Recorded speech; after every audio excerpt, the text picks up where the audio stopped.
Hi guys, I'm Sandy and today I'm going to show you the right way to use watercolor tubes as a beginner without any waste and how to make it easier for you to paint with them while making the whole painting experience more enjoyable for you.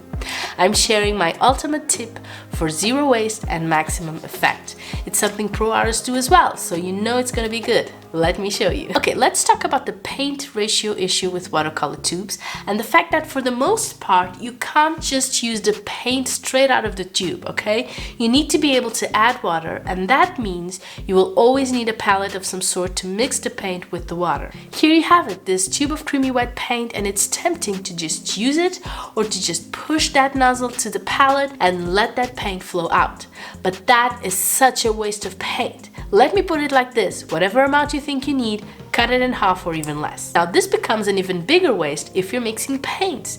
There you are, adding one color, realizing it's too much, then adding another to balance it out.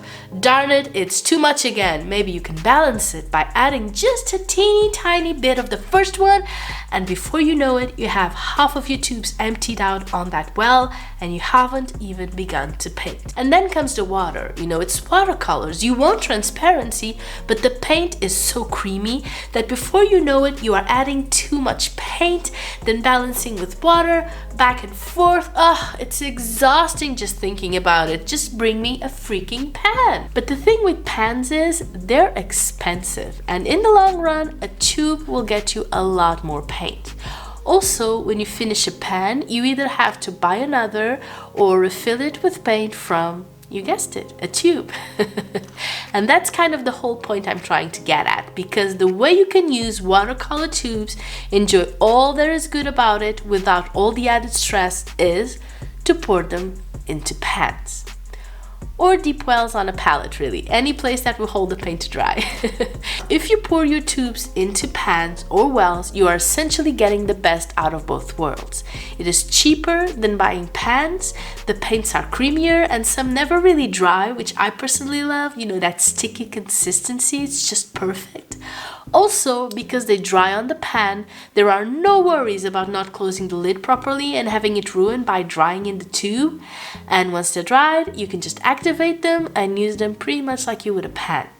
You carefully add water to activate and slowly mix the exact amount you want to use without any waste. Mixing paints when you're using pans is such a simpler process, really. You just get the right amount of paint. If it's too watery, you add a little bit more, but it never really happens in excess. I mean, of course, your pans can be dripping wet, in which case you will have some really watery colors, but you know, you're not wasting paint. All you need to do is add a little more paint, a little more pigment, and you're good to go. And mixing them is a dream. Oh, and an extra bonus, they're easier to take with you when you're traveling. Store them in a cute tin or pick a travel palette and you're good to go. As for how you do it, I've found, and handmade watercolor makers agree, that the best way is to pour watercolor tubes in stages, okay? You add 1/3 of the paint, use a pin or a toothpick to make sure there are no air bubbles or unfilled spaces. Wait for it to dry at least 24 hours, ideally a little bit more. You know, probably more, because you want all the moisture to disappear before adding on your second layer and repeating the process. And only when that layer is nice and dry and smooth will you top your pan up and be done. And that's how you do it and get perfect pans of watercolor paint.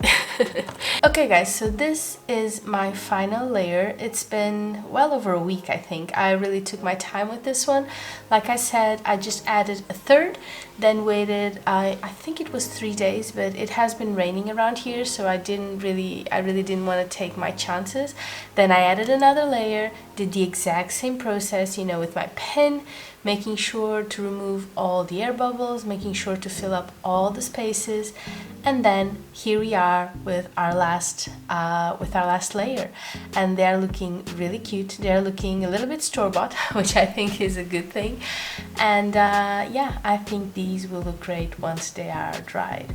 Now, what happens if you do not do this in layers? If you just add the paint to the pan in one go and that's it? Well, here's the thing, as time passes, the water evaporates, right? And the paints get dry. That's the process we want. We want them to get dry and the water has to go. And when that happens, the paints just tend to sink in. You know, you have this huge crater in the middle. And although I will say it can be quite handy to add water when you have a sunken pan, you just add water to that middle and then you put your brush and you can remove the excess. It is quite handy, but it's not really, you know, pretty. And when you have, you know, these awesome paints like these Daniel Smith Essential Set, and yes, I bought it on sale on Amazon, but they were still kind of pricey. I paid $30 something for 6 tubes of 5 milliliters each, so they're really tiny.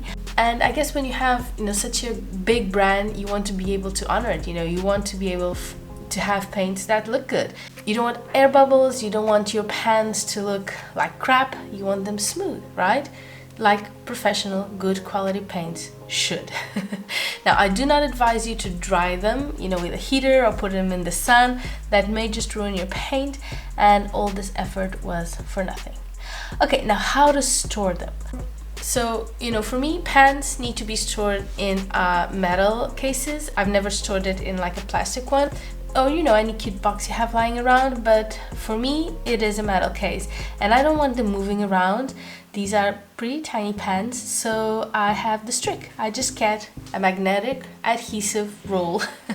I cut out a few squares, glue them to my pans, and then here we go. We are more than ready to add them to our tin box, and that way I can take them wherever I want, whenever I want. They will not fall down. They will not, you know, move. They will stay exactly where I put them, and that's all because of the magnetic adhesive. And that's it. I am good to go. I am good to travel with them and take them wherever I want. Okay guys, so this is the final result. As you can see, they have sunken a little bit, but they sunk, you know, straight. There are no grooves, there are no dents, nothing like that. They're looking pretty cool. The only signal I have that they're actually dry is because they lost some of their shine. But I can tell you by experience that if I put my finger onto any of these, I will get a dirty finger because these are, you know, humid.